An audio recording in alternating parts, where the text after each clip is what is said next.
குரு இல்லாமல் இந்த உலகத்தில் நாங்கள் வாழ முடியாது, இறைவனையும் காண முடியாது. லௌகீக வாழ்க்கையிலே எங்களுக்கு காட்டித்தாரத்துக்கு ஒரு குரு வேணும்.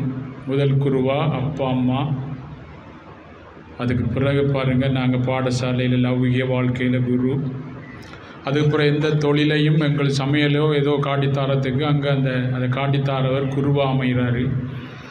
அதே மாதிரி ஆன்மீக வழியில் எங்களை படைச்சி இயக்கிற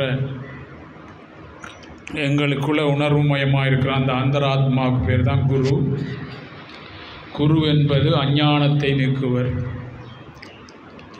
அந்த குருவோடு நம்ம தொடர்பு கொள்ளும்போது உள்முகமாக நாங்கள் பல பிறவிகளில் செய்த கர்மாக்கள் கரைக்கப்பட்டு அஞ்ஞானத்தின் மூலம் மறைக்கப்பட்ட வித்தை, குப்த வித்தை என்று சொல்வார்கள், அந்த மறைக்கப்பட்டிருக்கிற ஆன்மாவோட தொடர்பு கொள்வதுக்கு அந்த மறைஞ்சிருக்கவரே குருவாக வெளியில் வந்து உபதேசம் பண்ணுறது தான். ஆதிசங்கர் சொன்னார், உன் குருவின் பாதார கமலத்தில் அசையாத பக்தி வைப்பாயானால் காண்பாய் உன் உள்ளத்தினுள்ளே இந்த உலகை ஆளும் பரமதேவின் ஒளிமய காட்சின்னு சொல்லி எங்களை வழி நடத்துபவர் குரு.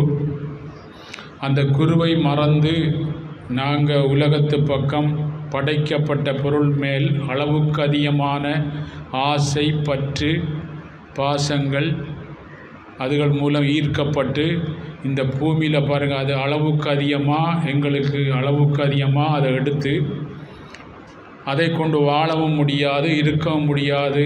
அப்படி இருக்கும்போது உலகத்தில் பாருங்கள், ஒரு தளம்பல் நிலை, ஒரு சமநிலை குறையும் போது படைச்சவர் வந்து குருவா எங்களுக்கு பாருங்கள் ஏதோ ஒரு மூலையிலிருந்து வழிகாட்டுவார்.